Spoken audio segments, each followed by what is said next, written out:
Hi friends, welcome to this video.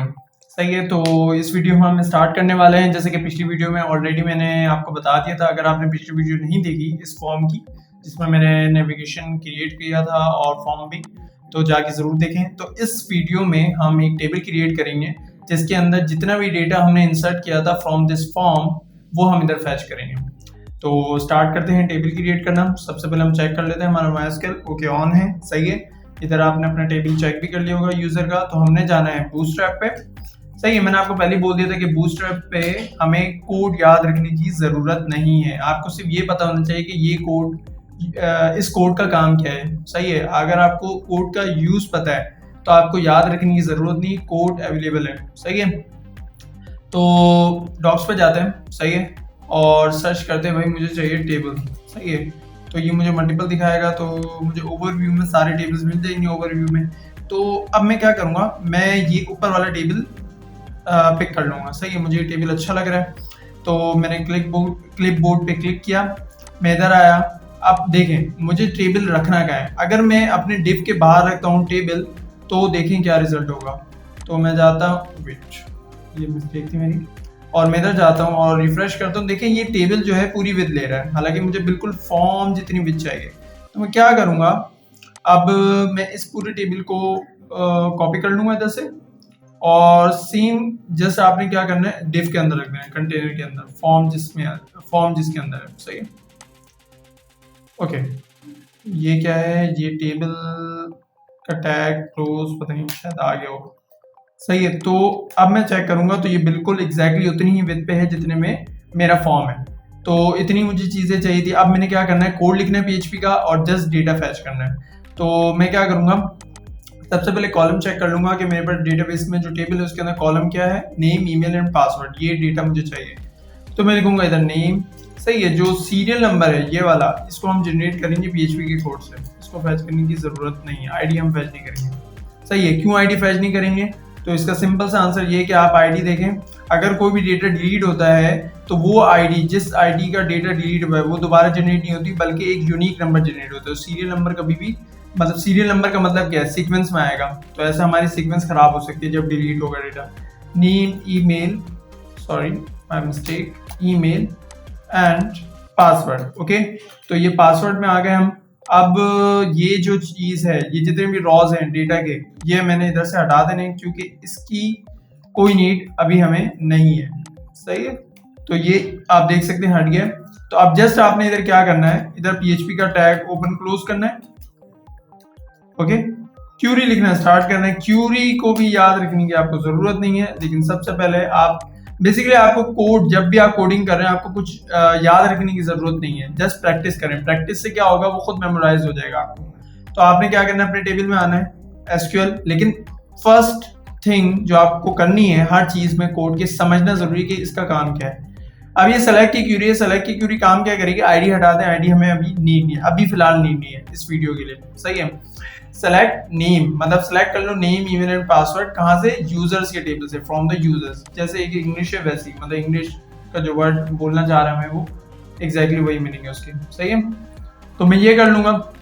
अब इस Curie को मैं रखूंगा, एक रिजल्ट का वेरिएबल बना लेते हैं जैसे हमने पहले भी बनाया हुआ है, और इसको रखेंगे माइस्क्ल अंडरस्कोर क्यूरी, जो कि कनेक्ट करेगा माइस्क्ल से और हमारा डेटा फैच करके लाएगा रिजल्ट के वेरिएबल में।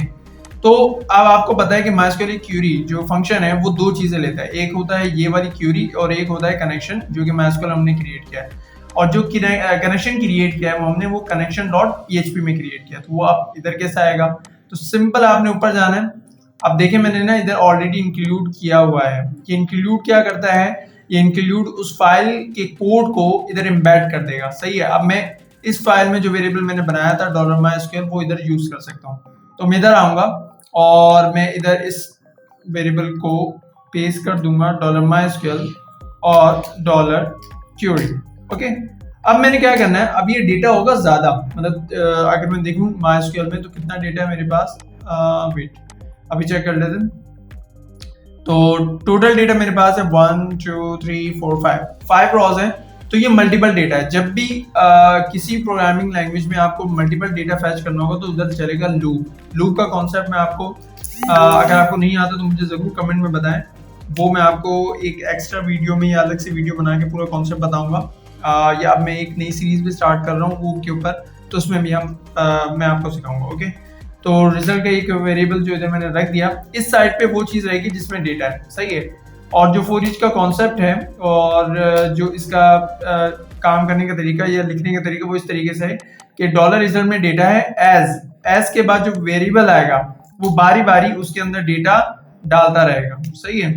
अब लूप कितनी बार चलेगा? 5 टाइम्स। जितनी बार डेटा है उतनी बार लूप चलेगा।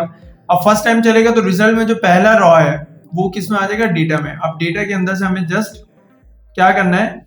प्रिंट करना है वो डेटा जो आ चुका है, सही है। अब मैं इधर देखें क्या करूंगा, मैं इधर दोबारा PHP का टैग क्लोज कर दूंगा क्योंकि मुझे अब इधर HTML लिखना है, सही है। जब भी आपको HTML लिखना है तो आपने PHP का टैग क्लोज करना है और दोबारा इधर PHP का टैग ओपन कर देना है क्योंकि इधर फॉर ईच का लूप का जो सिंटैक्स है वो एंड कर रहा है, इधर कर्ली ब्रेसेस एंड कर रहे हैं इसके, सही है। तो ये एक सिंपल सा तरीका है जब आपको एम्बेड करना हो HTML। तो अब मैं इधर लिख दूंगा TR, सही है। पहला TD मैं अभी छोड़ दूंगा, सही है, जो हम सीरियल नंबर जनरेट करेंगे। दूसरे TD में मैं लिखूंगा नेम मेरे पास आना चाहिए डेटाबेस।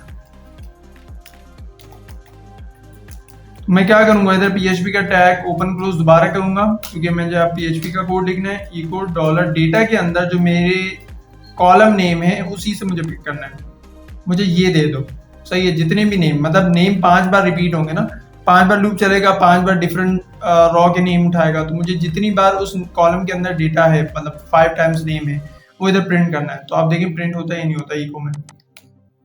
देखिए सारे नेम प्रिंट हो चुके हैं जो कि मेरे पास डेटाबेस थे, हमजा हमजा हमजा हमजा खाली हमजा, सही है।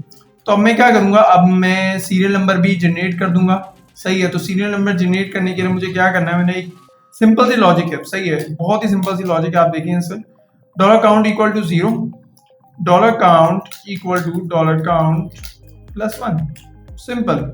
इसका मतलब क्या है कि लूप से बाहर जो मैंने वेरिएबल डिक्लेयर किया जिसके अंदर डेटा कौन सा है? 0 का, वो लूप के अंदर आते ही अपने आप को डेटा एक मतलब +1 करेगा। 0 + 1 1 फर्स्ट टाइम जब चलेगा लूप। जब सेकंड टाइम डेटा प्रिंट हो रहा होगा तो ऑलरेडी इसके अंदर 1 है तो 1 + 1 2 हो जाएगा। जब तीसरी बार चलेगा तो इसके अंदर 2 था, अब 2 + 1 3 हो गया। तो इस तरीके से ये अपने आप को बेसिकली अपग्रेड करेगा, अपने अंदर डेटा पुट करेगा। अब दोबारा मैं $count को लिख देता हूँ 1 2 3 4 एक मिनट, हमारे पास देते हैं 5, सही है, 5 आ गए। एक और चीज, अगर आपको ये नहीं करना, मतलब ये बड़ा लग रहा है, तो आप ये भी कर सकते हैं। इसका मतलब भी मैं आपको समझाता हूँ। देखिए एग्जैक्ट सेम प्रोसेस है। प्लस प्लस का मतलब क्या है कि भाई 1 + 1 इसमें कर दो, सही है। प्लस प्लस का मतलब क्या है, किसी भी प्रोग्रामिंग लैंग्वेज में आप अगर वेरिएबल के साथ U ++ लगाते हो तो इसमें +1 इंक्रीज हो जाता है, सही है। तो ये हो गया हमारे पास सीरियल नंबर, ये हो गया नेम। अब जस्ट कॉपी पेस्ट का काम है, सही है। आपने इधर आना है, ये इधर आना है और इधर रख देना है ईमेल और इधर रख देना है पासवर्ड। तो इस तरीके से आपका जितना भी डेटा MySQL के अंदर था वो आ जाएगा इधर। कैसा? तो आप देख सकते हैं कि सारा डेटा ऑलरेडी आ चुका है।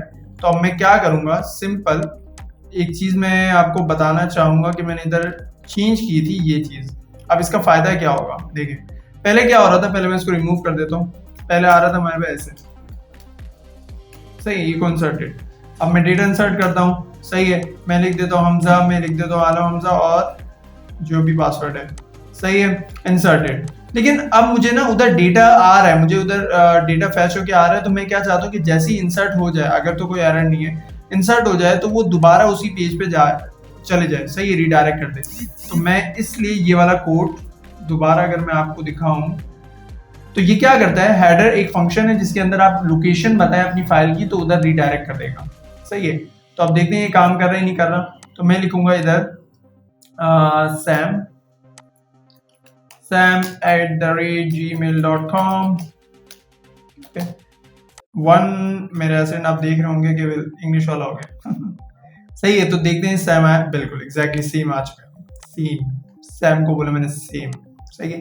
तो सैम आ चुका है। इस तरीके से ये कुछ फंक्शंस हैं। आज हमने बेसिकली फैच करना सीखा है। नेक्स्ट वीडियो में हम एडिट करना सीखेंगे और उससे अगली वीडियो में डिलीट करना सीखेंगे। तो इस तरीके से हमारी क्रूड एप्लीकेशन बेसिकली मुकम्मल हो जाएगी।